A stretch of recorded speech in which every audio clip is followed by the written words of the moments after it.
त्वमेव त्वमेव सर्वं मम देव देव त्वमेव शरणं मम देव देव।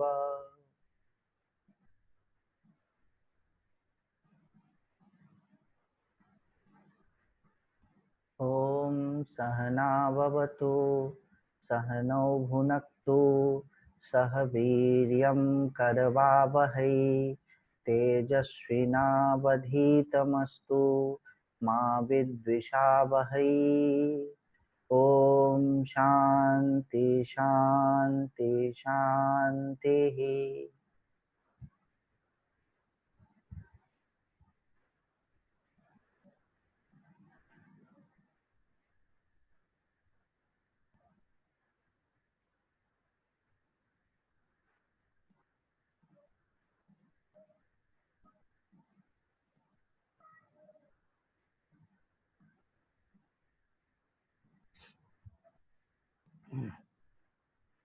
हम लोग शंकराचार्य जी के विवेक चूड़ामणि का अध्ययन कर रहे हैं और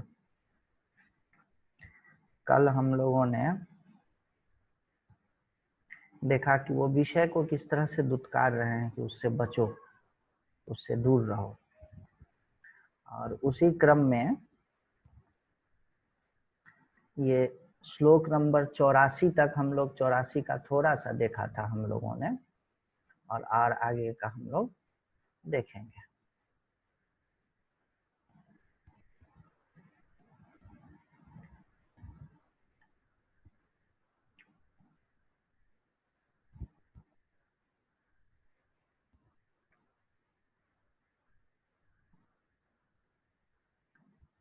जो अद्वैत वेदांत का सबसे चूड़ांत ग्रंथ माना जाता है अवधूत गीता, और उसके बाद अष्टावक्र गीता। उसमें यह सब आपको नहीं बताएंगे कि सम दम उपरति तितिक्षा श्रद्धा समाधान, ये सब ज्यादा चर्चा नहीं करेंगे। सीधे करेंगे वो बोलेंगे कि भाई तुम्हारा स्वरूप ये है, उसमें सम दम ये सब की कोई जरूरत नहीं। क्यों बोलेंगे? वो फटकरों की है, वो जो एक स्थिति तक पहुंचे हुए लोग हैं उनके लिए। एकदम खांटी वेदांत जिसको बोलते हैं, प्योर वेदांत, वो पुस्तक है अष्टावक्र गीता, वो पुस्तक है अवधूत गीता। दोनों अलग अलग, लेकिन अष्टावक्र गीता में भी ये चीज आया है एकदम शुरुआत में। मोक्षस्य कांक्षा यदि वै तब अस्ति त्यज अति दूरात विषयान विषम यथा पीयूषवत तोष दया क्षमा आर्जव प्रशांति दांति भज नित्य आदरात। अष्टावक्र से जब वो जनक प्रश्न करते हैं तो अष्टावक्र यही कहते हैं। तो इसमें देखिए क्या कह रहे हैं कि मोक्ष की यदि आकांक्षा है तो विषय को दूर से ही त्यज, छोड़ दो।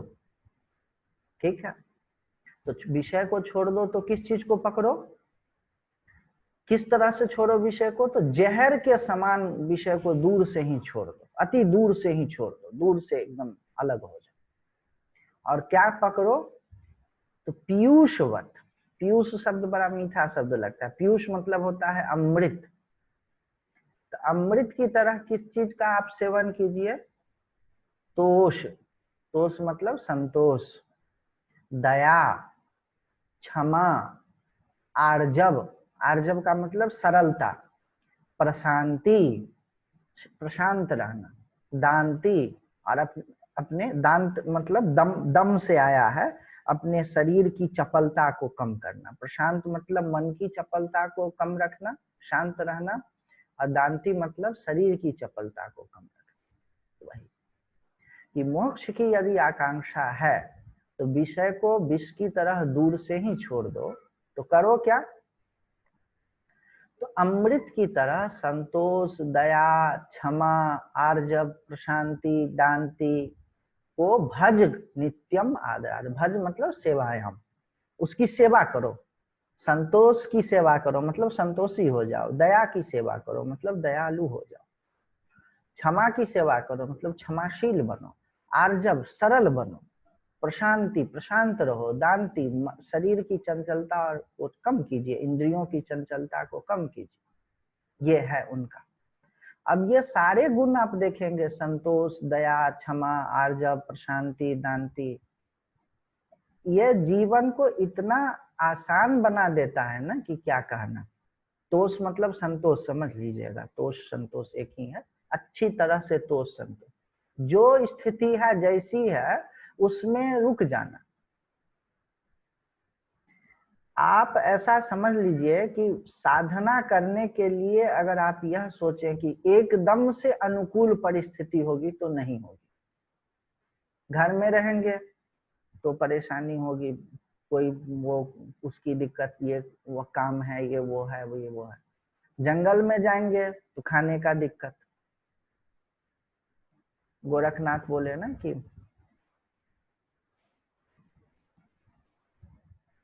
नगर रहो तो माया व्यापे, जंगल जावे बुभुक्षा। मतलब कि नगर में रहोगे तो माया व्यापेगी है, जंगल में जाओगे तो बुभुक्षा, भूख लगेगा, खाने का भी तो इंतजाम करना पड़ेगा जंगल में। तो इसका मतलब यह है कि कभी भी अगर आप यह सोच रहे हैं कि एकदम से परफेक्ट कंडीशन आएगा तब हम इन चीजों में लगेंगे, नहीं संभव है। जैसा जो स्थिति है उसमें जितना जो कर सकते हैं लग जाए। दया का मतलब है हृदय का एक एक पिघलना, दया होनी चाहिए थोड़ा सा।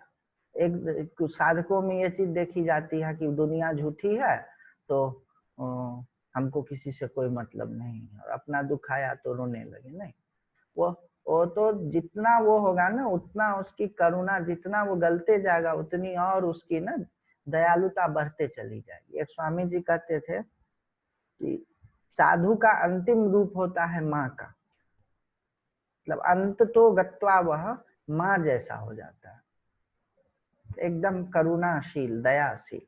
अच्छा, क्षमा, क्षमा का यह है ना कि आप अपनी देख लीजिए, अच्छा बनना चाहते हैं बन नहीं पाते हैं, चाहते हैं गलती न करें, गलत न बोलें, गलत न कहें, गलत न करें, कर डालते हैं, कर डालते हैं। तो इसी तरह से सभी जीव अपना कुछ न कुछ गलत सही करते रहता है। तो आपको यह समझना है कि जिस तरह मैं अपने प्रवृत्तियों के, मैं अपने स्वभाव के, मैं अपने संस्कार के दास हूं, चाहते हुए भी मैं नहीं कर पाता हूं, उसी तरह से और भी लोग हैं। हो सकता है वह न जानते हो सकता है जानते भी हो कि मैं गलती कर रहा हूं और फिर भी कर जाते हैं। तो क्या करना चाहिए? क्षमा कर दीजिए, छोड़िए बात, हटाइए। अच्छा, आर्जव का मतलब हो गया सरलता।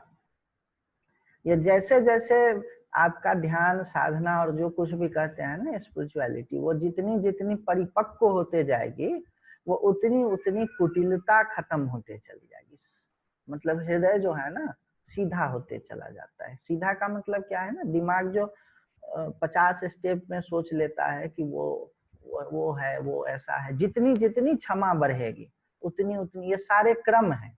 संतोष जितना आएगा उतनी दया आएगी, जितनी दया आए, संतोष का मतलब अपने काम से, अपने स्थिति से, अपनी जगह पर आप संतुष्ट हैं तब दया आएगी, नहीं तो दया नहीं आएगी। जब आदमी खुद ही खुद में परेशान है ना तो दूसरे पर तो और क्रूरता आती है। दया तो तब आती है जब अपनी प्रशांति रहती है और अपने पास में ओवरफ्लो करता है ना वो अपना, तो दया आता है। और जितनी दया रहेगी उतनी क्षमा होगा, और जितना क्षमा होगा उतनी सरलता आते जाएगी। दूसरे में लगता है कि दोष, कुटिलता का कारण ज्यादातर यह होता है कि लगता है कि दुनिया ठग लेगी हमको, तो इसीलिए हम कुटिल बने। और जिसमें क्षमा आ गया, जिसमें कि दुनिया ऐसी ही है, बेचारे सभी लोग जो है ना अपने अपने हित की रक्षा करने के लिए लगे हुए हैं और वो मजबूर हैं, वो जानते नहीं हैं कि वो क्या कर रहे हैं, वो जो जितना कुटिल है वह उतना खुद ही से खुद से परेशान हो रहा है। ये जितना जितना आते चला जाएगा तो अपने को प्रोटेक्ट करने का जो वो है वो कमजोर पड़ते जाएगा। बोलते हैं ना कि वॉल्स जो आप बनाते हो कमजोर पड़ते चला जाएगा। तब फिर आती है सरलता। और जितनी सरलता आएगी, सरलता का यह मतलब है ना कि जहां जो बोलना है बोल दिया, जहां जो करना है कर दिया। एक तरह का वो एक स्पॉन्टेनिटी, और अजय जी बोलते हैं बियॉन्ड स्पॉन्टेनिटी। एकदम से सिंक्रोनाइज बिहेवियर हो जाएगा आपका थॉट माइंड और उसमें, तब शांति आने लगती है। और जितनी जितनी शांति आने लगती है, अगर मन में शांति है तो शरीर का और कर्मेंद्रियों का भी हलन चलन जो है उतना कम हो जाता है। तो दांति आ गई। तो संतोष, दया, क्षमा, आर्जव, प्रशांति, दांति, इसको क्या समझिए? अमृत समझिए। और अमृत के तरह इसका आदर कीजिए, यही ये कह रहे हैं। अगला देखिए 85वां श्लोक। अनुक्षणम यत् परिहृत्य कृत्यम अनादि अविद्याकृत बंध मोक्षणम देहः परार्थः अयम अमुष्य पोषणे यह सज्जते सह स्वयं अनेन हन्ति।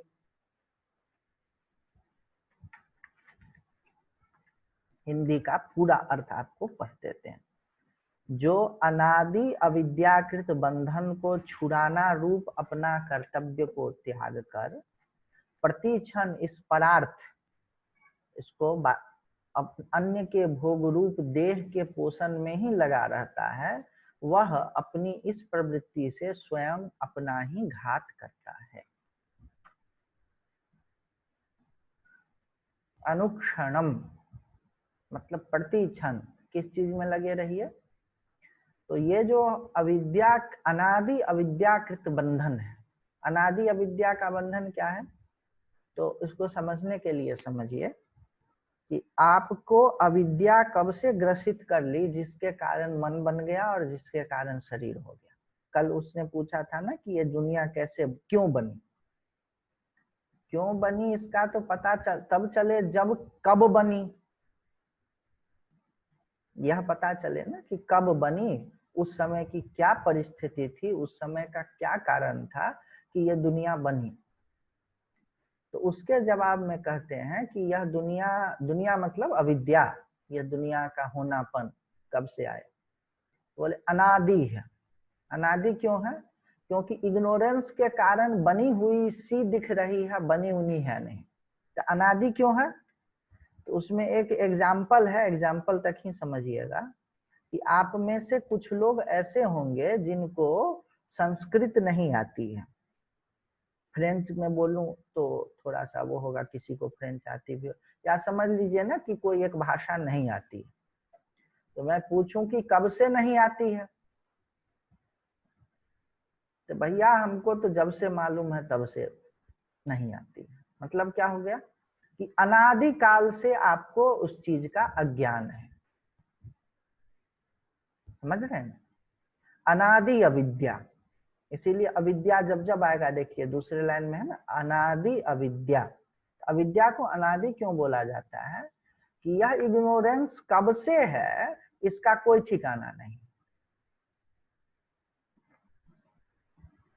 अनादि अविद्या यह आपको माँ बाप ने नहीं दिया है, सोसाइटी ने नहीं दी है, यह आपको किसी कंडीशनिंग के कारण नहीं है, बल्कि जिस सोसाइटी में आप जन्म लेंगे, जिस माँ बाप के पास में जन्म लेंगे, किस परिस्थिति में जन्म लेंगे, उसका यह कारण है, उसको यह अविद्या तय करती है। अविद्या का कारण माँ बाप, सोसाइटी, कंडीशनिंग नहीं है।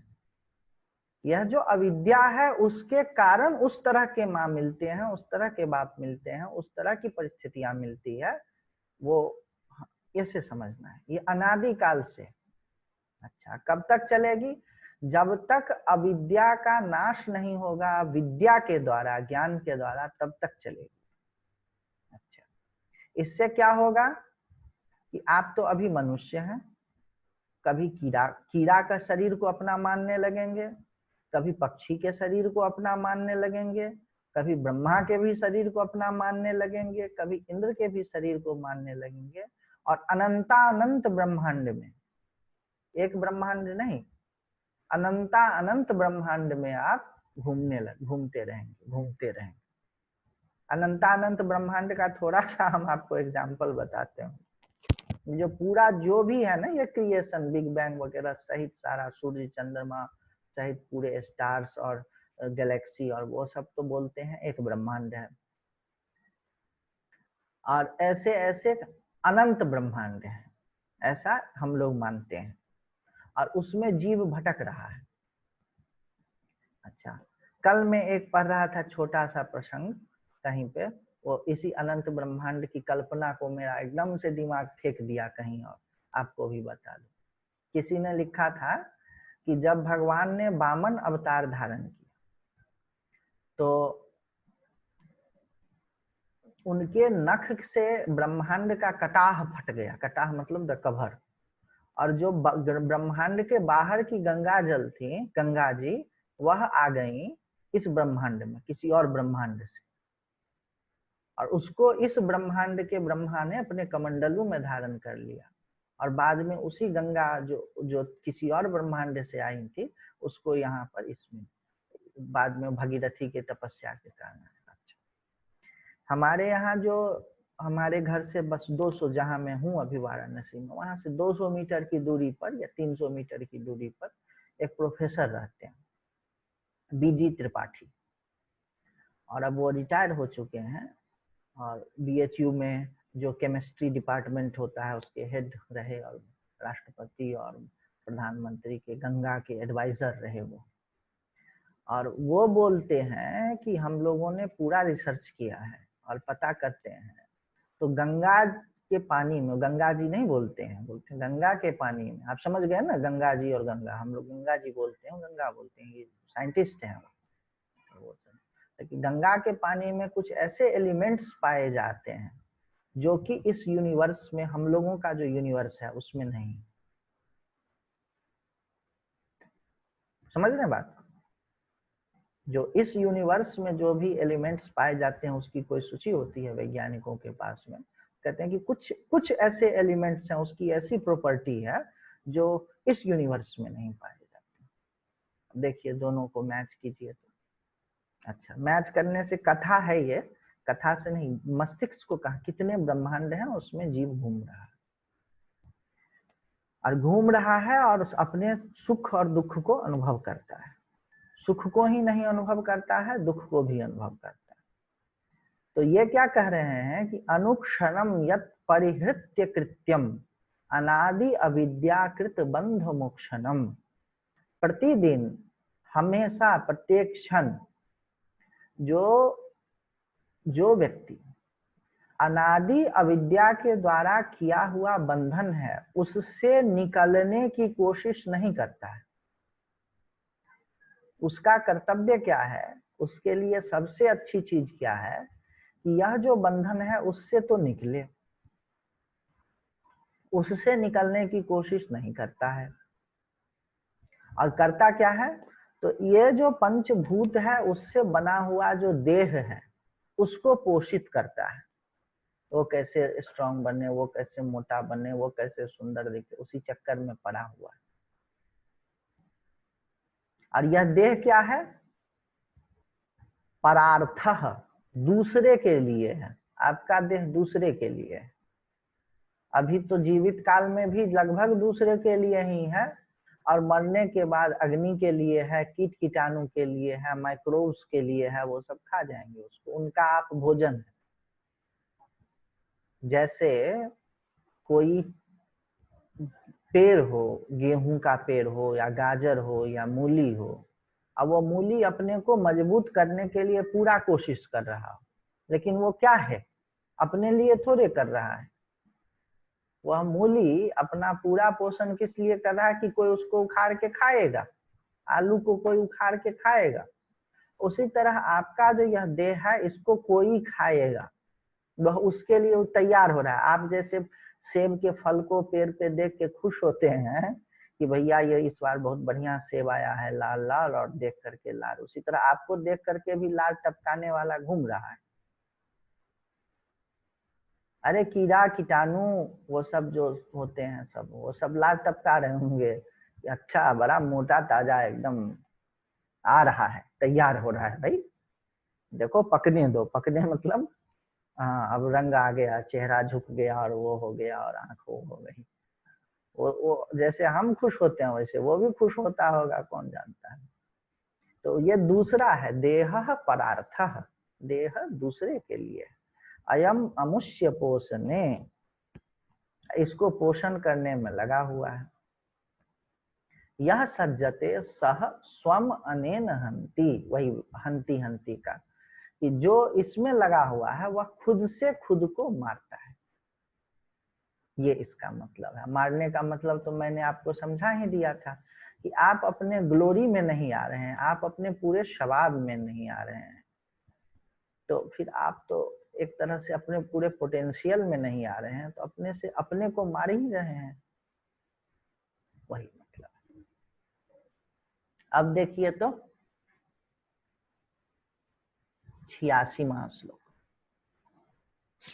ये श्लोक तो परिचित है, रवि जी ने उसको देखा था।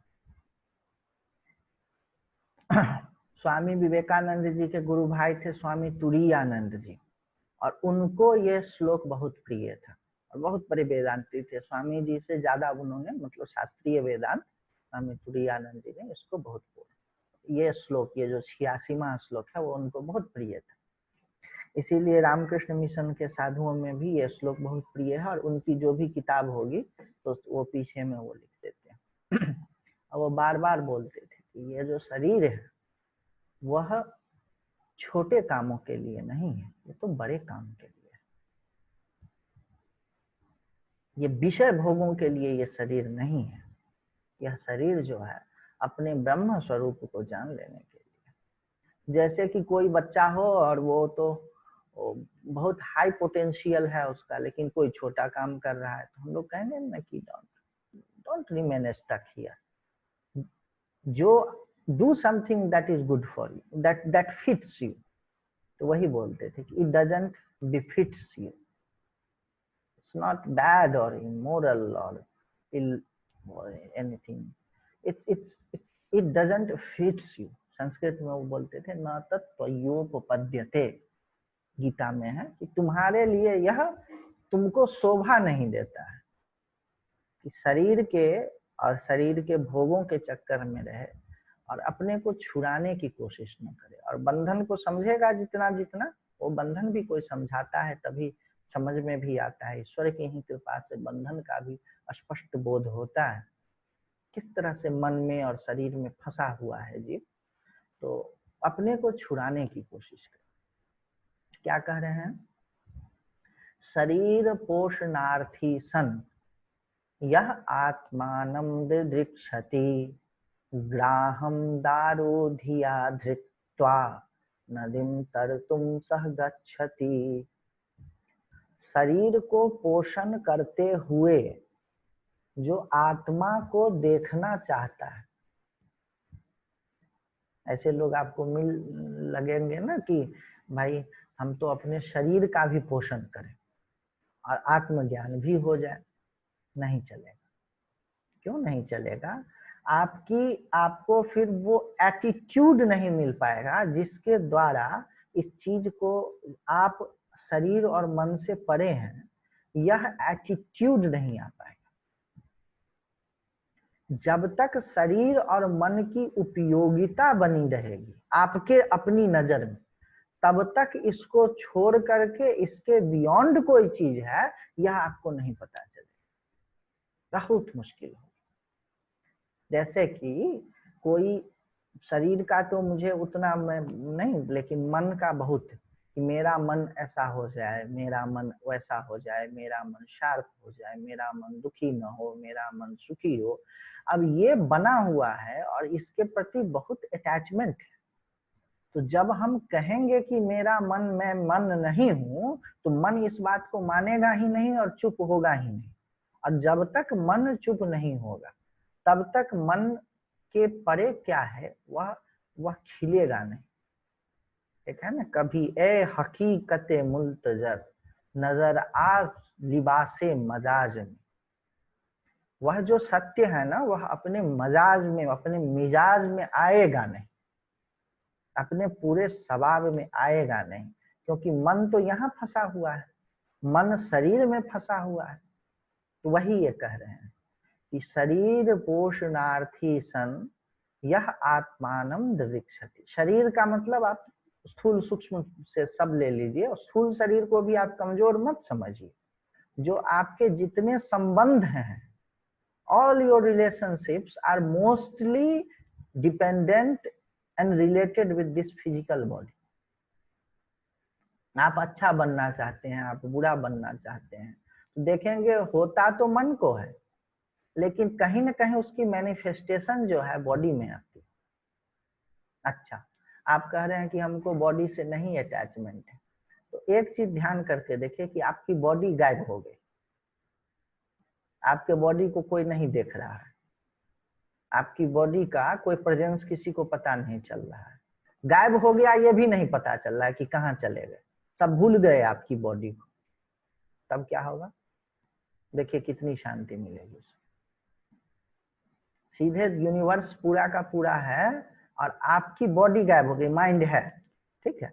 अब आप बोल नहीं सकते हैं, क्योंकि बोलते हैं बॉडी से, देख नहीं सकते हैं, सुन नहीं सकते हैं, समझ रहे हैं? वो ये सब बॉडी है, उसके थ्रू मैनिफेस्ट करता है, बॉडी है। लेकिन आप गायब हो गए, कोई आपको खोज भी नहीं रहा है, बॉडी कभी थी नहीं, कभी हुई नहीं, कभी होगी नहीं, ऐसा समझ करके आप गायब हो जाइए। पूरी दुनिया चल रही है, जो ट्रेन चल रहा है, जो हवाई जहाज चल रहा है, जो कोरोना का वैक्सीन की खोज हो रही है, लोग डरे हुए हैं, वो सारा चीज चल रहा है और आप गायब हो, देख रहे हैं? तो ये है बॉडी, उसी को कहते हैं शरीर। शीर्यते, जो सरता है वह शरीर, जो शीर्ण होता है वो शरीर है। तो प्रतिपल वो हो रहा है, सर रहा है, मृत्यु की ओर जा रहा है। तो आप अगर सोचें कि अपने शरीर का पोषण इज नॉट लिमिटेड टू, उसका मतलब यही नहीं कि बढ़िया खाने पीने और बॉडी बिल्डिंग का शौक है, दैट इज नॉट शरीर पोषण ओनली। शरीर को जो जो चीज पोषित करता है, मान प्रतिष्ठा, क्लैपिंग, बहुत अच्छा बोले, बहुत अच्छा समझाए, कौन समझा रहा है? शरीर से ही समझा रहा है, और शरीर को ही एक तरह से ना पोषण, ये सब शरीर में आ रहा है, समझिएगा बात। तो इस शरीर को पोषण करते हुए जो आत्मा को देखना चाहता है, उसकी क्या स्थिति है? पहले क्या होता था, नदी वदी में बाढ़ आ जाए तो सभी जगह पुल तो होते नहीं थे, तो कोई लकड़ी है, कोई लकड़ी का टुकड़ा है, उस पर आदमी पकड़ लेता था और थोड़ा अपना भी मेहनत करता था, स्विम करके इस पार से उस पार चला जाता था। तो वही बता रहे हैं कि लकड़ी को पकड़ने, नदी को कोई पार करना चाहे और लकड़ी की जगह पर मगरमच्छ को पकड़ ले और सोचे कि इसको पकड़ करके और हम जो है नदी को तैर जाएंगे, तो उसकी क्या गति होगी, क्या दुर्गति होगी? आपको मालूम है ना, मगरमच्छ बहुत खतरनाक जीव है, शायद 1 या 2 नंबर पर है दुनिया में जिसके द्वारा आदमी मारे जाते हैं, शेर वेर नहीं है 1 या 2 नंबर पे। मगरमच्छ जो है 1, 2 या 3 नंबर पे है जिसके द्वारा मनुष्यों की मृत्यु होती है। उसमें एक हाथी भी है, शेर नहीं है शायद उसमें। तो कोई नदी तो पार करना चाहे और लकड़ी की जगह मगरमच्छ को पकड़ ले कि भैया मगरमच्छ को पकड़ के फ्लोट करते हुए और हम अपना जो है तैर करके उस पार से उस पार चले जाएंगे, तो उसकी क्या गति होगी? वही जो अपने को अपने शरीर का पोषण करते हुए, पोषण का रेंज आप समझ लीजिए पूरा, it's not about just looking beautiful और स्लिम और वो सब, it's not limited to that. वो सभी चीज जो प्रशंसा आता है तो मुख्यतः शरीर को ही आता है, दुत्कार आता है शरीर को ही आता है। तो कोई सोचे कि ये सबको करते हुए भी हम आत्मा को पालेंगे, तो बस वैसा ही है कि मगरमच्छ को पकड़ करके और नदी तैरना चाहे, मतलब कि आपको कहीं ना कहीं शरीर के पोषण का जो ये एक इंटरनल पेस है उसको कम करना पड़ेगा, उसको खत्म करना पड़ेगा। ये जो भीतर से एक होता है ना कि मैं अच्छा, मैं बढ़िया दिखूं, मैं अच्छा दिखूं, मैं इंटेलिजेंट दिखूं, ये सब शरीर है, इससे बचिए। इसको तय कीजिए, कभी अकेले में बैठ करके और तय कीजिएगा, केवल क्लास में नहीं, अकेले में बैठ करके कभी तय कीजिएगा कि कहाँ कहाँ पर हम फंसे हुए हैं और हमारा कर्तव्य क्या है। What is good for me, what is beneficial for me. अच्छा, इसमें आपको लगे कि अरे ये ब्रह्मांड तो सब मजाक वाली बात है नहीं, तो कुछ नहीं है, तो मृत्यु के समय में तो शरीर पंचभूत में मिल जाएगा, बात खत्म है। लेकिन अगर कहीं हो तब, अगर मान के चलिए कि आपका शरीर केवल फिजिकल है और फिजिकल का बाय प्रोडक्ट जो है चेतना है, तब तो कोई दिक्कत की बात नहीं, कोई दिक्कत नहीं है, ठीक है। लेकिन अगर कहीं हो तब आप तो फंस जाएंगे। अच्छा, दूसरी चीज कि इन सब चीजों के द्वारा तो परेशान भी तो होते ही है ना। अगर फिजिकली ही है तो ये फिजिकल जो सिस्टम है उसमें भी अगर काम, क्रोध, लोभ, मोह, द्वेष, राग आदि ज्यादा है तो यह फिजिकल सिस्टम भी तो एडजस्ट होते रहता है ना, दुखी होते रहता है ना। तो अगर इस केवल यही एक जीवन हो, उस एक जीवन को भी अच्छा से अगर जीना हो, तो यह बात बहुत जरूरी है कि आप अपने शरीर के पोषण के प्रति जो एक राग है, एक अभिनिवेश है, एक पकड़ है, उसको कम कीजिए। और अगर हो पुनर्जन्म हो, ब्रह्मांड हो, पुनर्जन्म होगा तो फिर सारी चीजें सच्ची हो जाएंगी, फिर तो बहुत बातें हो जाएंगी। तो वो पुनर्जन्म अगर हो तो फिर ये जो जीव फंसा रहेगा, ये अपॉर्चुनिटी मिले कि ना मिले, इसीलिए अकेले में बैठ करके, केवल not in the class only, केवल क्लास में नहीं, अकेले में बैठ करके जब बैठिएगा तो सोचिएगा इस बात को। नोट्स लेकर के, थोड़ा नोट्स को अलग रख करके, वो उसको अलग रख करके अकेले में सोचिएगा। 87 नंबर, फिर तय कीजिएगा अपने, बिना तय किए हुए नहीं होगा। तय कीजिएगा कि नहीं, मुझे शरीर के पोषण में कम लगना है और आत्मा के दिदृक्षा, आत्मा को देखने की इच्छा में ज्यादा लगना है।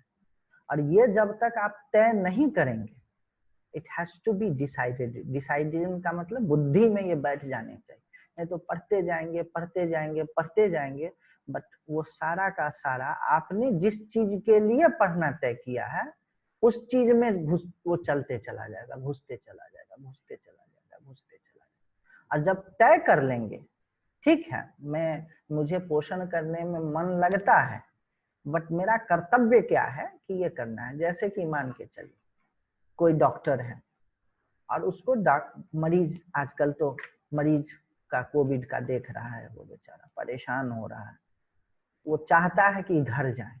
या कोई सैनिक है, बर्फ में परेशान हो रहा है और सोचता है कि घर जाएंगे, लेकिन वो क्या, किस बुद्धि से, तो कर्तव्य बुद्धि से, मेरे लिए करणीय, मेरे लिए यह करना उचित है कि मैं सीमा पे तैनात रहूं। डॉक्टर यह सोचता है कि मेरा यह कर्तव्य है, वो हिपोक्रेटस का ओथ, मेरा यह कर्तव्य है कि मैं पेशेंट को देखूं, मैं रोगियों का रोग दूर करूं। उसी तरह से आपको अच्छा न भी लगे तो भी अपना कर्तव्य का निश्चय कीजिए कि मेरा कर्तव्य क्या है।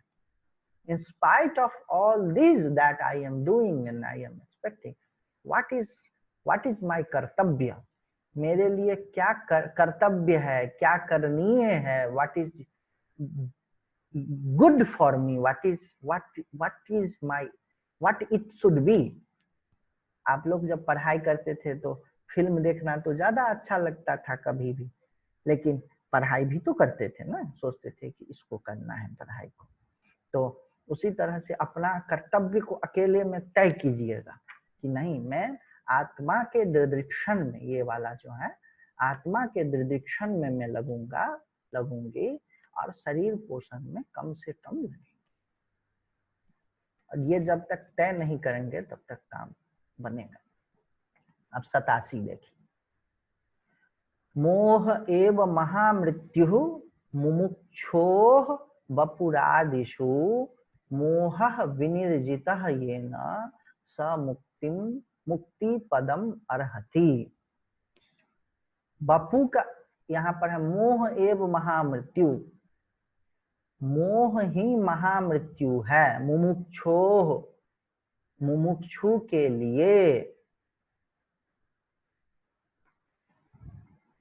बपुरादिषु, बपू का मतलब होता है शरीर, आदि से समझ लीजिए मन प्राण वगैरह वगैरह। तो यह मोह जो है मुमुक्षु के लिए ही महामृत्यु है, मृत्यु नहीं महामृत्यु। क्यों? मृत्यु का मतलब होता है अनर्थ, सबसे बड़ा अनर्थ हो गया मृत्यु। महामृत्यु मतलब महा अनर्थ का हेतु, कि बार बार मराएगा बार बार जी आएगा, बार बार मराएगा बार बार जी आएगा। तो यह मोह जो है यह महामृत्यु है। किसके लिए? तो मुमुक्षु के लिए। किस चीज में? तो शरीर आदि में। और मोह विनिर्जितः येन स मुक्ति पद अर्हति। अर्हति का, अर्हा का क्या मतलब होता है? जो जॉब के लिए एप्लीकेशन निकलता है, एक अनाउंसमेंट निकलती है, तो अब तो अंग्रेजी में नहीं निकलती है, हिंदी जो सरकारी निकलती है उसमें लिखा रहता है अर्हा। बीए पास होना चाहिए या एमए पास होना चाहिए या एमएससी होना चाहिए या 5 साल से नौकरी करते होना चाहिए या डिप्लोमा होना चाहिए, कुछ होना चाहिए। अर्हा मतलब योग्यता। इतनी योग्यता होगी फिर तो आप अप्लाई कर सकते हैं। मिलेगा नहीं मिलेगा वो बात की बात है, ये योग्यता हो तब तो आपकी उसमें एंट्री होगी। तो वही कह रहे हैं कि मोह विनिर्जितः येन, जिसके द्वारा मोह जीता जा चुका है वही मुक्ति पद का अर्हा रखता है, उसके बाद ही उसकी एंट्री है। उसके अलावा अगर कोई सोचे कि हम ये भी कर लें वो भी कर लें, मुश्किल है, नहीं होता है। कहने के लिए लोग कहते हैं कि हो जाएगा, दोनों हो जाएगा, वो एक अलग ही एटीट्यूड होता है। अच्छा, जिन लोगों ने भी ये कहा है कि दोनों में कोई अंतर नहीं है, बात वो ठीक कहते हैं, लेकिन आप अपने से पूछ के देखिए कि क्या नहीं होगा। कोई राजा है जो आपके पास में सुविधा है वो नहीं होगा तो आपको दिक्कत होगी क्या? दिक्कत होगी। अगर दिक्कत होगी तो उसके होने में आपके प्रति, आपका होने के प्रति आपका राग कारण है, न कि सहजता कारण है। बात को समझिए।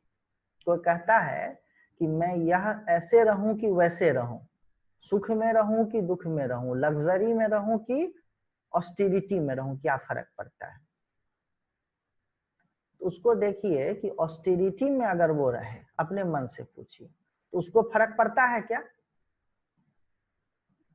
है ठीक है, लग्जरी ऑस्टेरिटी उसके लिए दोनों एक जैसा है, तो ऑस्टेरिटी लग्जरी में रहता है, ठीक है।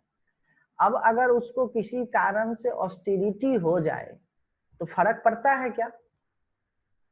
अगर मन से भी उसको फर्क नहीं पड़ता है कि ऑस्टेरिटी में रहने पर फर्क नहीं पड़ता है, तो लग्जरी में रहने पर भी उसको फर्क नहीं पड़ रहा है, कोई दिक्कत नहीं। लेकिन अगर आपको लग्जरी में रह रहे हैं और दिन रात यह चिंता खाए जा रही है कि यह लग्जरी कैसे मेंटेन रहे, और इसके लिए आप प्रयास कर रहे हैं और उसके लिए आप यह कोशिश कर रहे हैं कि कैसे करके हमें ऑस्टेरिटी और दुखद दिन और दुखद स्थिति में न जाना पड़े, और फिर आप कहते हैं कि हमें लग्जरी से कोई फर्क नहीं पड़ता है, तो बात गड़बड़ है। यहाँ पर दिक्कत लग्जरी और ऑस्टेरिटी से नहीं है, दिक्कत यहाँ पर उसके प्रति अटैचमेंट से है। और वो अटैचमेंट है कि नहीं है उसको कौन बता सकता है? कोई दूसरा नहीं बताएगा, दूसरा तो केवल अनुमान करेगा, है? उसको आपको खुद ही पता करना पड़ेगा। एक कहानी आपको मैं बताता हूँ, बहुत मजेदार कहानी है।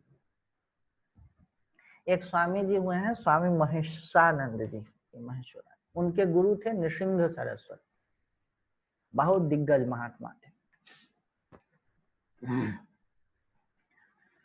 तो साधु लोग या वो लोग जाते हैं तो लोग गिफ्ट करते हैं। तो पहले तो ट्रैवलिंग इतना कठिन था कि लोग स्टेशन से भी लोग क्रॉस करते थे तो मिलने जाते थे, क्योंकि देखना और बात करना तो संभव नहीं था। आज से 75 साल या 50 साल या 40 साल पहले की बात है। तो वो बम्बई से बनारस आ रहे थे या कहीं आ रहे थे, तो फर्स्ट क्लास फर्स्ट में उनकी टिकट थी, और उसी कूपे में एक और व्यापारी की टिकट थी, और वो दोनों बैठे हुए थे। तो जो भी बड़े स्टेशन आए तो उस पे लोग स्वामी जी से मिलने के लिए, लोगों को मालूम होता था कि पहले से ही सब वो सब तय होता था ना। पहले लोग तो गाड़ियां भी 5 मिनट 7 मिनट रुका करते थे, तो लोग मिलने आते थे, अपने साथ में गिफ्ट, फूल, सामान, वस्तु, आश्रम के लिए सामान सब लेकर के आते थे और रखते जाते थे। सामने जो व्यापारी बैठा हुआ था वो मजे से हंस रहा था, मुस्कुराता था, अच्छा बाबा हैं, लोगों से ले रहे हैं, लोग इनको दे रहे हैं, मतलब एक कि वाह भाई वाह। अब बीच बीच में कुछ कमेंट भी करे कि अरे स्वामी जी तो बहुत अच्छी है, ये मैं भी स्वामी बन जाऊं, स्वामी कैसे बनते हैं, और ये तो बड़ा अच्छा काम है, और एक मजाक वाली बात। स्वामी जी और नृसिंह सरस्वती खूब लंबे थे, खूब, नृसिंह मतलब होता है ना नरसिंह, तो खूब लंबे चौड़े मस्त मौले। कोई एक ऐसा स्टेशन आया जिसमें आधा घंटा रुकना था, तो स्वामी जी उतरे तो वो भी उतर गया साथ में कि देखें बाबा क्या करते हैं। तो स्टेशन पे उतरा, गाड़ी सीटी दी, और बात किया जा रहा है कि स्वामी जी ऐसा है कि हम में और आप में क्या अंतर है, बल्कि आपको ही ज्यादा सुख सुविधा है, और लोग भी लाला करके देते हैं, हम लोग तो इतना मेहनत करते हैं, माथा लगाते हैं, फिर धन आता है। तो स्वामी जी स्टेशन की वो सीटी बजी और गाड़ी खुलने को हुई, तो बोले मैं अपना और तुम्हारा अंतर बताऊं। और उसके पास में एक छोटा सा ब्रीफकेस था, ऊपर में रखे हुए था, स्वामी जी का तो पूरा कुपा ही भर गया। बोले मैं अपना और आपका अंतर बताऊं, तो बोले हाँ बताओ। बोले कि आज अच्छा ऐसा करते हैं, अब हम लोग इसी स्टेशन पर रुक जाते हैं। बोले अरे स्वामी जी हमको फला जगह पर काम। बोले नहीं, अब आपको रुका, पकड़ लिया उसको। लंबे चौड़े तो थे ही, अब गाड़ी सीटी दे रही है और वो छटपटा रहा, अरे स्वामी जी अरे छोड़िए, मैं बोले मेरा और तुम्हारा यही अंतर है कि मैं एक क्षण में छोड़ करके सबको निकल जाऊंगा, और तुमसे नहीं होने वाला है। तो समझ रहे हैं ना बात को। तो वो जो है ना, आप अपने में देख लीजिए कि आप छोड़ने के लिए मन तैयार है कि नहीं है। अगर छोड़ने के लिए मन तैयार है तब तो पकड़ने में कोई हानि नहीं है। अगर मन छोड़ने के लिए नहीं तैयार है तो मन को ही ठीक कीजिए, जगह बदलने की जरूरत नहीं है। जंगल चले जाएंगे, जिस पेड़ के नीचे बैठेंगे उस पेड़ के प्रति भी तो आसक्ति हो सकती है, उस पेड़ के नीचे कोई दूसरा ना बैठे उसके प्रति भी तो आसक्ति हो सकती है। तो कमंडल रखेंगे उसके प्रति, लंगोटी रखेंगे उसके प्रति, जगह बदलने की जरूरत नहीं है। ये जो इंटरनल एक क्लिंगिंग है, एक डर भीतर में घुसा हुआ है कि चीजें चल ना जाए या कोई वो ना आ जाए, बहुत गंभीर डर है, उसको समझिएगा और उससे बचिए, और अपना लक्ष्य तय कीजिए कि मुझे करना क्या है। अकेले में सोचिए बैठ करके, तब ये जो है ना मोह को आप छोड़ेंगे, और तब जो है ना आपके आप में मुक्ति की अर्हता आएगी। आगे देखिए 88। मोहम जहि महामृत्युम देहदार सुतादिषु यम जित्वा मुनयः यान्ति तद विष्णो परमम पदम। बोल रहे हैं कि मोह को जीतो, किस चीज में, शरीर में, दार मतलब पत्नी में, और सुतादि बच्चे में। ये सब मोह के ही स्वरूप हैं। अब लड़के क्या करेंगे, उसमें हम क्या कर सकते हैं? कुछ नहीं कर सकते, वो अपना भाग्य लेके आया है, अपना करेगा। हम कर्तव्य बुद्धि से उसका जो भी कर सकते हैं करेंगे। देह को सुरक्षित रखने के लिए जो कर सकते हैं हम करेंगे, बस बात इतना है। उसमें मोह, उसमें विमूढ़ित होकर के हम परेशान हो जाएं, नहीं। वही मोहम जहि महामृत्युम देहदार सुतादिषु यम जित्वा मुनयः यान्ति तद विष्णु परमम पदम। उस मोह को जीतिए, क्योंकि जिसको जीत करके ही मुनि लोग जो हैं विष्णु के जो विष्णु रूप परम पद है उसको प्राप्त करते हैं। आगे देखिए, त्वग मांस रुधिर स्नायु मेदह मज्जा अस्थि संकुलम पूर्णम मूत्र पुरीशाभ्याम स्थूलम निंद्यम इदम बपुः। ये कई लोग ये बोलते हैं कि ये श्लोक मत बोलिए, इसका मतलब, लेकिन थोड़ा सा आपको बता है क्या ये कह रहे हैं। चमड़ा, मांस, ब्लड, स्नायु मतलब हो गया नर्वस सिस्टम, मेदह फैट, मज्जा हो गया मैरो, अस्थि हो गया बोन्स, उसका यह संकुल है, just aggregates of all this. और मूत्र और पुरीष, स्टूल एंड यूरिन से भरा हुआ है यह शरीर। अब इसमें कोई फंसा हुआ है तो मुश्किल है। और देख लीजिए, इसको मेंटेन करने की कितनी भी कोशिश कीजिए नहीं होता है। कभी ये गड़बड़, कभी वो गड़बड़, बुढ़ापा, मृत्यु, रोग आते ही रहता है, आते ही रहता है। इसमें बहुत ज्यादा इन्वॉल्व नहीं होना चाहिए।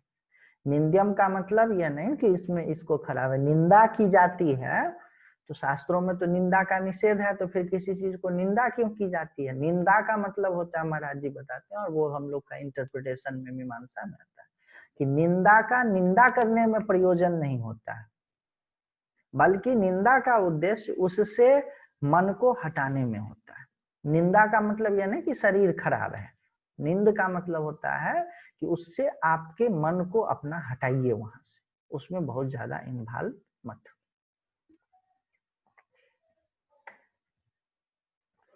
अब देखिए 90 में, पंचीकृतेभ्यः भूतेभ्यः स्थूलेभ्यः पूर्व कर्मणा समुत्पन्नम इदम स्थूलम भोगायतनम आत्मनः अवस्था जागरः तस्य स्थूलार्थम अनुभवः यथा। इसमें एक शब्द आया है पंचीकरण, पंचीकृतेभ्यः भूतेभ्यः।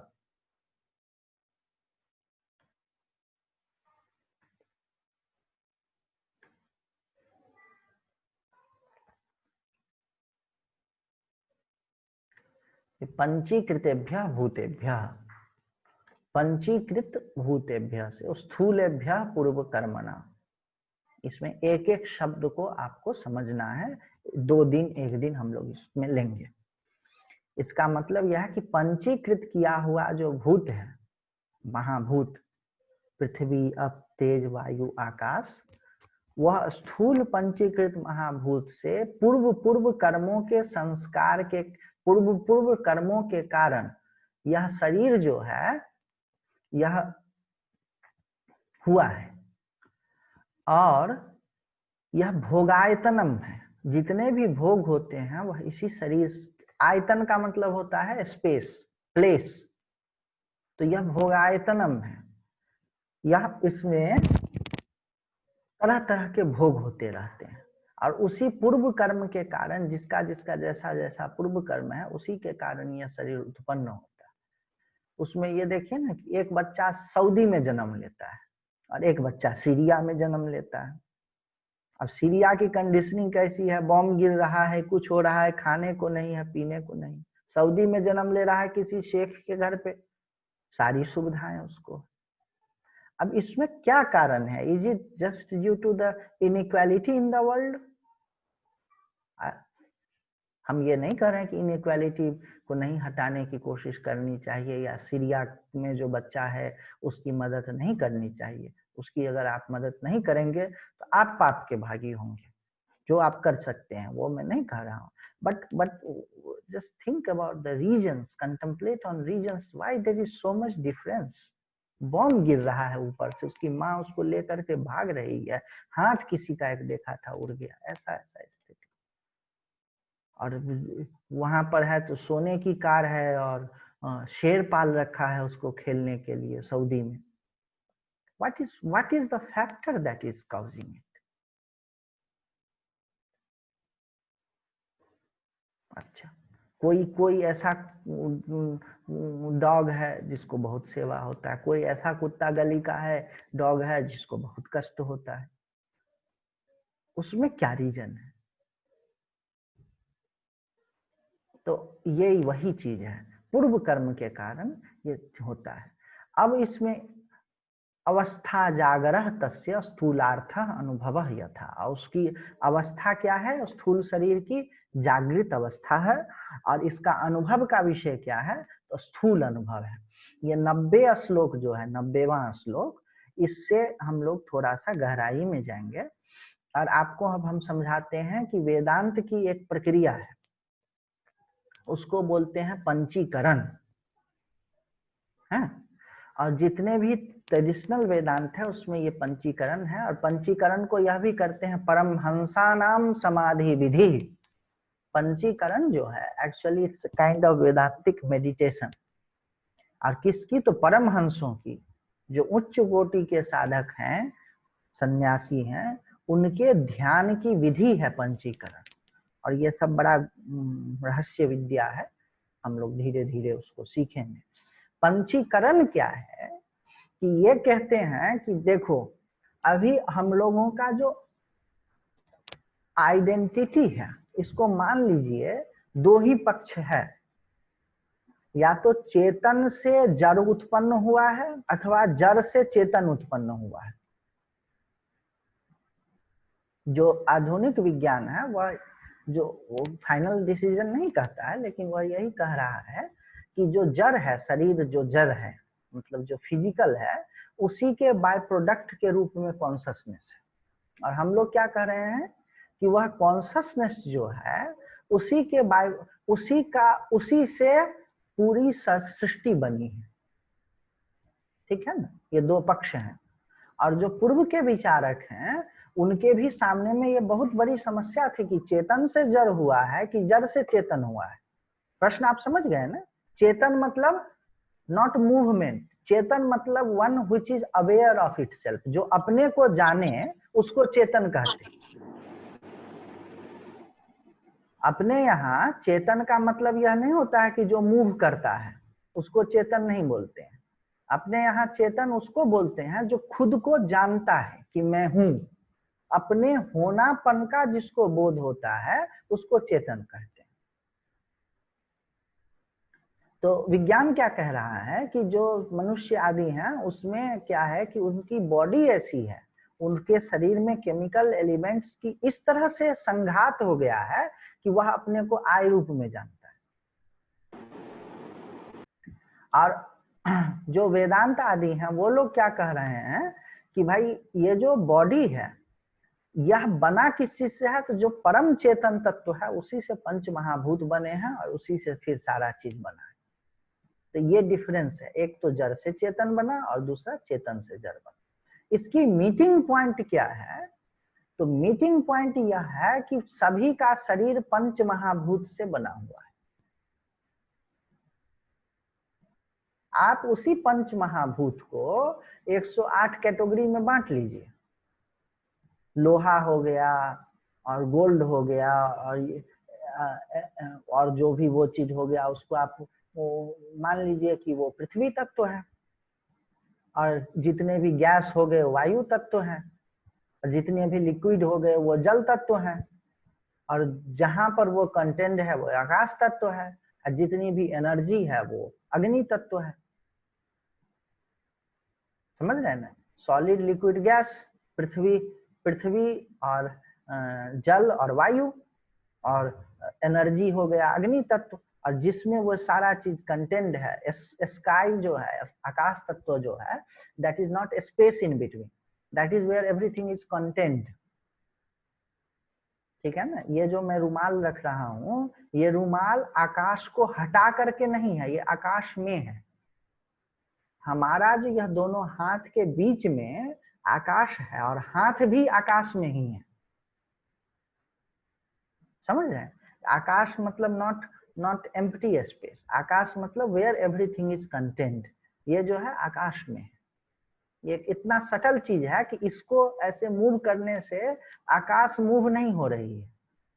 ऐसा नहीं कि आकाश को हटा करके ये तौलिया रुमाल आ रहा है, नहीं। यह जो रुमाल है यह आकाश में कंटेंट है। तो उसकी एक प्रक्रिया है और उसकी एक ध्यान विधि है, उसको मैं थोड़ा सा आज दिखाता हूँ और फिर कल दिखाऊंगा कि कैसे ये बताते हैं। देखिए पंचीकरण की पद्धति, वो बोलेंगे कि पंचीकरण की प्रक्रिया है और ये फिर आकाश तत्व वायु सूक्ष्म रूप से होता है, फिर उसका आधा आधा होता है, आधा आधा का 4 हिस्सा मिलता है और वो 4 हिस्सा मिल करके फिर स्थूल हो जाता है। अभी जो हम लोग अनुभव कर रहे हैं ये वाला कर रहे हैं, ये वाला सबसे नीचे वाला 5 नंबर वाला, जो भी हम लोग आकाश के रूप में जानते हैं, पृथ्वी के रूप में जानते हैं, जल के रूप में जानते हैं। और इसका जो सूक्ष्म रूप है उसी से मन बना हुआ है। अपंचीकृत पंच महाभूत के समष्टि से मन बना हुआ है। और इसको जब आप समझेंगे ना तो वही वाली बात है, समझते समझते तो लगे कि अरे यार कौन सी प्रक्रिया है और क्या बता रहे हैं, लेकिन समझते समझते पंचीकरण जो है ना आपके मन को भी फिजिकल में डाल देगा और वो एकदम से जैसे उड़ा करके लेते चला जाएगा। इसको हम लोग कल समझेंगे अच्छा से। आपको एक हम वीडियो दिखा दें, दिख रहा है?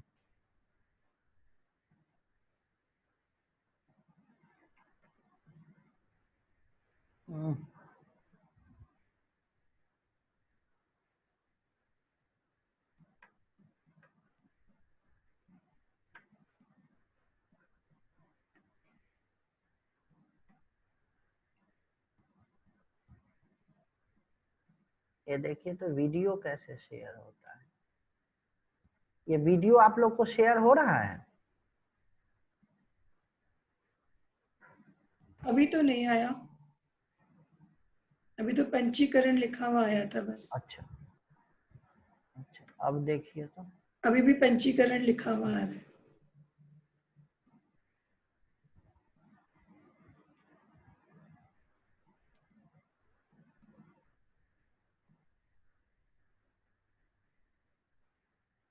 प्रेजेंटेशन में से शेयर करने की जगह डायरेक्ट शेयर करने की कोशिश करो।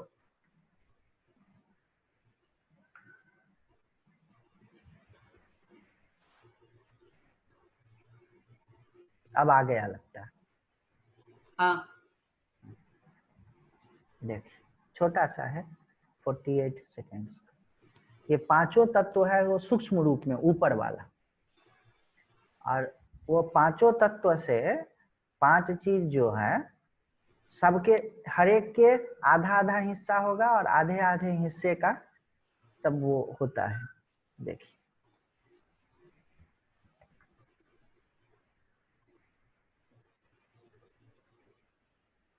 हर एक आधा हिस्सा का फिर 4 हिस्सा होता है और उस 4 हिस्से में एक एक 4 हिस्से में चले जाते हैं। इसको मैं भेज भी दूंगा ग्रुप।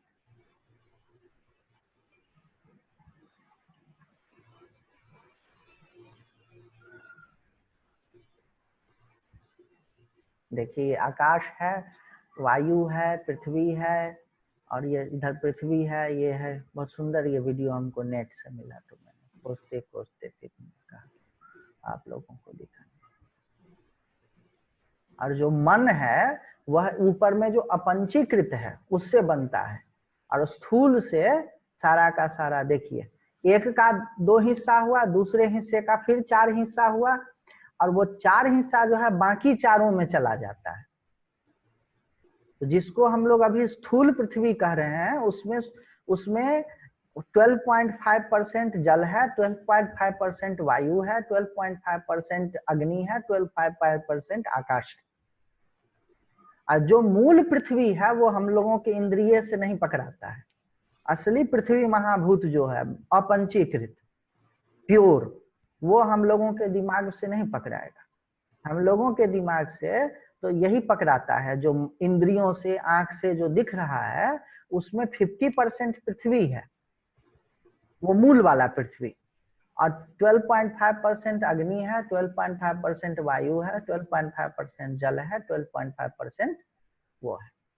इसको हम लोग कल ठीक से समझेंगे। कल है क्लास, कल सैटरडे है। हाँ, कल तो सैटरडे है, फिर मंडे को अगले क्लास में समझेंगे। तो आदित्य जी एक हाँ। बीच में क्वेश्चन पूछ लूं कि क्वेश्चन आंसर टाइम में पूछूं, जैसे आप कहें। अब क्वेश्चन आंसर का तो टाइम हो ही गया है। अच्छा, तो ये जैसे हमने जहाँ भी पढ़ा था कि धरती में 70% वाटर है, बॉडी में भी 70% है, जैसे एक दो गुरुजी से लोगों से भी सुना, तो यहाँ तो 12.5% आ रहा है, क्वार्टर का भी क्वार्टर ना। हाँ हाँ, ठीक, तो बहुत 25% क्वार्टर हुआ तो हाँ, उसका भी आता बहुत क्वार्टर। ये जो जिसको आप पृथ्वी कह रहे हैं ना, जिसको आप पृथ्वी कह रहे हैं, उसके एक एक एटम की ये स्थिति है। ये पूरी पृथ्वी की नहीं बात हो रही है कि पृथ्वी में कितना स्थूल पानी है। अच्छा, पानी का एक ग्लास भी अगर आप ले रहे हैं तो उस पानी का ग्लास जो हमारी आंखों से दिख रहा है, वो दिखने की योग्यता उसमें तभी आई है क्योंकि उसमें 50% वाटर है और 12.5% बाकी चार चीज है।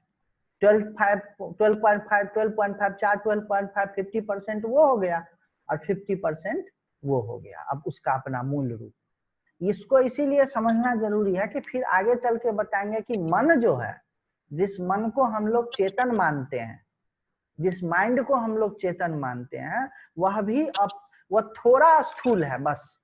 वह भी पंच महाभूत से बना हुआ है, अपंचीकृत पंच महाभूत से बना हुआ है, जो अपने मूल रूप में वाटर है, जो मूल रूप में वो है। ये सब जो है पंचीकरण इसका हो गया है, मतलब 5 चीज मिलकर के एक गिलास पानी भी आप ले रहे हैं तो उसमें ऐसा हो रहा है। और वैसा पंचीकृत किया हुआ पानी का पृथ्वी जो ग्लोब है, उसकी रेशियो 70% 30% है, वो एक अलग चीज। समझ गए बात? हाँ जी, पर अभी तक जब मैं बच्चों को भी पढ़ाती थी और जब मैं खुद भी पढ़ा है, तो हाइड्रोजन के 2 और ऑक्सीजन के 1 H2O करके वाटर है, तो ये मतलब लाइक दो चीजें, दोनों इंट्रिगिंग लग रही हैं, दोनों ही मुझे सही लग रही है। ये इसमें ये है ना कि हाइड्रोजन का एक एटम जो बना हुआ है, समझिए बात को। हाइड्रोजन अगर हाइड्रोजन को आप वायु तत्व मान रहे हैं, तो हाइड्रोजन का जो एटम बना हुआ है, एक एटम, उसमें something which is not physical. देखिए, मन को सूक्ष्म करना यहीं से शुरू कर दे रहा है, फिजिकल से आपको सटल की ओर ले जा रहा है। Something which is not physical, which you can not classify as elements, which you can not classify as electron, proton, neutron. क्योंकि इलेक्ट्रॉन, प्रोटॉन, न्यूट्रॉन भी है, वो स्थूल है। स्थूल का मतलब हमारे यहाँ यह नहीं होता है कि जो आंख से न दिखे, मतलब बहुत छोटा, जिसमें आंख से दिख जाने की, कान से सुन जाने की जिसमें भी क्षमता है, वह सभी स्थूल है। तो जो उसकी एक इलेक्ट्रॉन बना हुआ है, और कहने में जाए उसकी एक पॉजिट्रॉन जो बना हुआ है, वो सब फिजिकल है, एंड दैट इज वायु एलिमेंट। उस वायु एलिमेंट का आधा हिस्सा तो वायु एलिमेंट से बना हुआ है, ओरिजिनल वायु एलिमेंट से, और आधा हिस्सा जो है वह बाकी 4 एलिमेंट से बना हुआ है। वह जो अपंचीकृत रूप है एलिमेंट्स का, वह आप अपने से ग्रास्प नहीं कर सकते हैं कि वह कैसा होता है। हमें जो मैनिफेस्ट हो रहा है एलिमेंट्स का, वह पंचीकृत रूप हो रहा है। आपको एटम दिख रहा है, आपको प्रोटॉन दिख रहा है, आपको पॉजिट्रॉन दिख रहा है, आप जितने उसको तोड़ते चले जाइए, इट्स ऑल मैटर। और अगर वह वायु उसको मानते हैं, तो उस वायु का आधा हिस्सा ही वायु है। कौन सा वायु? एक दूसरे किस्म का वायु जो सटल वायु है, वो आपको पता नहीं चलता है। जिसको प्राण वायु बोलते हैं ना, वह अपंचीकृत महाभूत है। इसीलिए ये सांस जो है ना, पंचीकृत है तो स्थूल है। जिसको प्राण हम लोग बोल रहे हैं, वो न्यूरॉन्स में घूमने वाले न्यूरो करेंट्स हैं। वो सब समझ में आएगा। लेकिन इसको समझ लीजिएगा कि और भी कोई प्रश्न हो तो बार बार करके इसको समझिए कि क्या दोनों में अंतर है। एक अपंचीकृत है, एक पंचीकृत है। अपंचीकृत जो है वो सटल है, पंचीकृत है जिसमें 5 मिल करके बन गए। तो 5 मिल करके जब बन गए तभी उसमें इंद्रियों से देखने की योग्यता आई, उससे पहले वो आपकी इंद्रियों से पता भी नहीं चले। और आप जो भी कह रहे हैं 70% और 30%, वो तो पंचीकृत हुआ जो वाटर है, और पंचीकृत हुआ जो अर्थ है उसकी रेशियो आप बता रहे हैं। लेकिन पंचीकरण हो करके जो आपके इंद्रियों से पता चल जो रहा है वह पंचीकृत किया हुआ है। इसको समझ लीजिएगा, बार बार वो करके समझिएगा, और गूगल पर भी सर्च करके जितना भी वो होगा इसको समझना है और इस पर विचार करेंगे हम लोग। ये पंचीकरण समझना बहुत जरूरी है वेदांत में, नहीं तो फिर आगे की प्रक्रिया जो है मुश्किल हो जाएगी। और ये एकदम से दिखने में ये ग्रॉस लगता है, लेकिन इसको कहा क्या है? परमहंसानाम समाधि विधि। ये परमहंसों की समाधि विधि है, ये ध्यान का एक तरीका है। अब वो ऐसा दिमाग को घुमाएगा ना, ठीक ठीक समझ में आ जाएगा कि बस हो ही जाएगा, कहीं ना कहीं मन को फेंक देगा। और कोई प्रश्न?